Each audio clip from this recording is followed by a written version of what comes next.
Hey, bienvenue à cette capsule. Vous savez, on est déjà rendu à une dizaine de capsules qui a été faites et qui maintenant est présentée dans plusieurs églises au Québec, surtout dans la région de Québec. Alors moi, j'en suis bien fier de pouvoir présenter ça ce matin. Ce qu'on va voir ensemble, c'est que, bon, on s'est parlé il y a à peu près 2 mois, où ce que c'est qu'on parlait là, des familles qui étaient à Duval et qui avaient été, je ne sais pas si vous vous souvenez, qui avaient été pas attaquées, mais le village où ce que c'est qu'on travaille depuis des années a été pris d'assaut par des gangs de rue. Alors, c'est pas tellement agréable. Alors, où en sommes-nous présentement en début octobre, déjà le 1er octobre? Alors, il y a des choses qui se sont quand même beaucoup passées là, depuis le début là, de l'été, qu'on pourrait dire, depuis 2 ou 3 mois. Première des choses qui est intéressante, c'est que vous savez, on avait Pasteur Guiteau qui était avec nous au Québec pendant presque un an pour plusieurs raisons de santé, entre autres. Mais Pasteur Guiteau est retourné en Haïti, ça fait près de 2 mois de ça, pour plusieurs raisons. Je pourrais dire, premièrement, qu'il est là pour un petit peu la logistique de tout ce que c'est qui s'est passé. Vous savez, quand on perd nos maisons, quand on perd notre église, quand on perd notre école, en fait, eux, là-bas, les 300 quelques familles qui sont à l'église, ont tout perdu. Comme j'ai dit tantôt, perdu leur maison, perdu leur champ, perdu l'église, l'école, etc., etc. Alors, on a tous pris ces gens-là qui se sont retrouvés dans Port-au-Prince, dans une terrible grande ville, chez des gens, des familles qui les ont reçus. Et vous savez, après la lune de miel, des fois, ça devient un petit peu difficile. Fait que nos familles, ils restaient chez d'autres familles qu'ils connaissaient souvent. Et là, ils se sont retrouvés comme dans la rue. Ça, on va parler un petit peu des affaires négatives. Puis ça, c'en est une. Alors, les familles, les enfants se sont retrouvés dans la rue. Alors, rien d'agréable par rapport à ça. On va regarder ensemble qu'est-ce qu'il y avait comme côté négatif. Les familles sont toujours sans logis. Évidemment, ils ont quitté leur maison, sont à Port-au-Prince, et ça depuis quelques mois déjà. Nos installations sont encore sous l'emprise des gangs de rue. C'est pas intéressant non plus. Ils n'ont rien détruit, parce qu'on a quand même là, des gens qui ont été voir sur place. Ils n'ont absolument rien détruit, c'est-à-dire, c'est du ciment. Hein, vous savez, ceux qui sont déjà venus en Haïti, tout se construit avec du ciment là-bas, de l'armature, etc. Alors, évidemment, qu'ils ont pris tout ce que c'est qu'il y avait rapport, téléphone, ordinateur, tout ce qui était électronique, les gangs de rue ont tout pris contrôle de ça. Mais, nos installations sont encore là. Il y a toujours de l'instabilité. Si vous suivez un petit peu les nouvelles, l'île d'Haïti est encore sous emprise des gangs de rue. 80% de l'île présentement, j'ai lu ça cette semaine, 80% de l'île présentement est contrôlée par des gangs de rue. Alors, ça fait rien de bon à l'autre bout là, pour les gens qui y restent. Beaucoup de stress, évidemment. Beaucoup de stress, beaucoup d'angoisse parmi les familles. C'est ce qu'on a vécu pendant tout l'été. Instabilité à l'école, évidemment. Merci Seigneur, parce que nos enfants, on a 312 enfants, ils ont quand même réussi à terminer leur classe avec le ministère, etc., etc. Mais on va reprendre bientôt, on reprend le 9 octobre, on reprend la nouvelle année scolaire. Je vais vous expliquer un petit peu tantôt à quel endroit. Et évidemment, ce qui n'est pas intéressant non plus, peu de nourriture. Vous savez, ça, on en parle souvent. Et ce que c'est qui manque beaucoup présentement, c'est les enfants qui vont recommencer l'école, mais ils n'ont pas d'effet scolaire, ils n'ont plus de livres, parce que tout a resté en haut à la montagne. Tout a resté à l'école.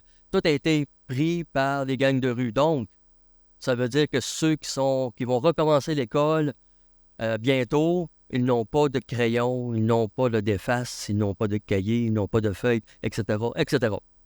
On va avoir justement un envoi qui va se faire quelque part dans le mois d'octobre. On ramasse des choses présentement et on va leur envoyer autant qu'on peut là, des choses pour qu'ils puissent, et pour les professeurs et pour les enfants. Alors, on n'a pas juste des aspects négatifs. Quand même, il y a des belles choses qui se font au travers de ça. Alors, en attendant, où est-ce que c'est qu'on va reprendre le contrôle de nos installations à Duval, on a eu un don. Vous savez, Dieu sait les choses bien avant nous.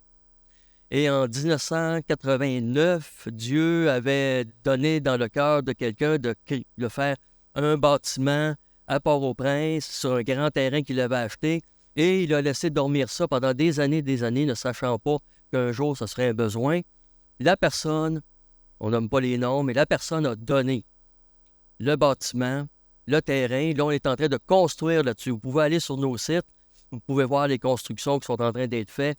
Ça construit. Fait qu'on est en train de construire une école pour abriter les enfants, une infirmerie pour les docteurs, infirmières et une église.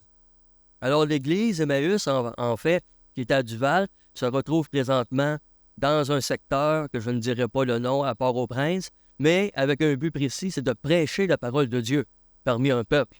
Amen? Ben non, mais c'est intéressant quand même, là.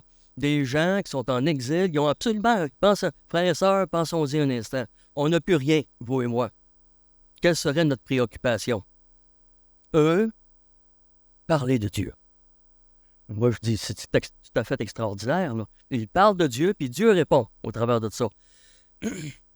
Donc, nos familles, étant donné qu'on a un lieu où c'est qu'on peut les réunir, recommencent à revenir et on commence à nourrir des enfants, on commence à leur donner une sécurité, on lui trouve des appartements.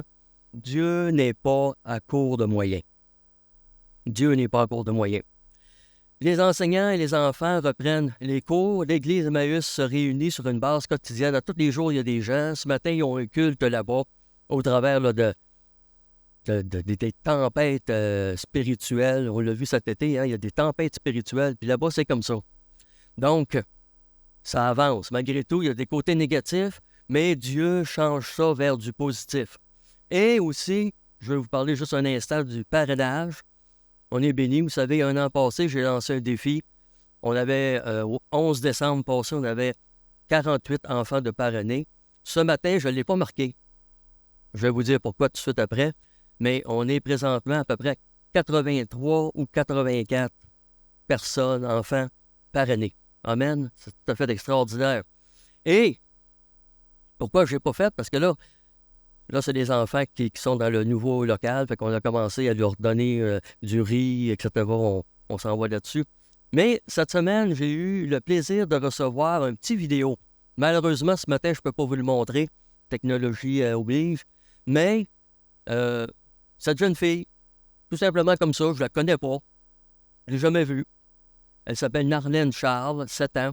Et elle m'a fait, elle a fait plutôt, mais elle m'a fait pour moi, elle a chanté un petit chant de Dieu en créole, en français, etc. Et j'ai reçu ça complètement par un hasard de Dieu, un hasard Dieu qu'on dit. Et j'ai dit, wow, Seigneur, pourquoi pas lui trouver un parrain, une marraine. Alors, c'est peut-être notre 84, notre 85e. Si Dieu, ce matin, vous met à cœur, vous savez, je le redis souvent, on est dans l'action de grâce en plus. Alors, une action de grâce, 40$ par mois, déductible d'impôt, qui coûte à peu près 25$. Vous allez l'habiller, la nourrir, les enseignants sont là, etc. Pour sa famille aussi, puis pour les enfants qui sont autour d'elle. Alors, Narlène Charles, qui en parenthèse s'appelle Nana. Elle chante bien. Vous pourrez aller voir là, sur mes sites. Oups, ouais. Projet Haïti, mccm.com. Elle va être dessus cette semaine. Ou encore main05.com. Vous avez les pouvoirs d'avoir. Qui sera disponible. Merci beaucoup. Est-ce qu'on prie? Est-ce qu'on prend tout un instant de prière ensemble? Notre Dieu et Père Tout-Puissant, merci ce matin pour ce temps, pour le fait qu'on peut mettre devant toi les besoins les plus pressants. Merci pour l'action de grâce, Seigneur, qui va avoir lieu dans cette Église. Seigneur, tu n'es pas sans ressources. Non, Seigneur, tu n'es pas sans ressources. Tu es là et tu es tout-puissant. On te remet, Seigneur, toutes les missions dans le monde. Pas seulement à Haïti, parce que, Seigneur, c'est un besoin qu'il y a partout. Il y a des pasteurs, il y a des missionnaires, il y a des missions, Seigneur, qui sont partout dans plein de pays. Ce matin, tous ensemble, d'un seul cœur, on veut te les remettre devant toi, parce que, Seigneur, tu les vois et que tu es puissant. Et c'est au précieux nom de Jésus que je te prie. Amen. Merci beaucoup.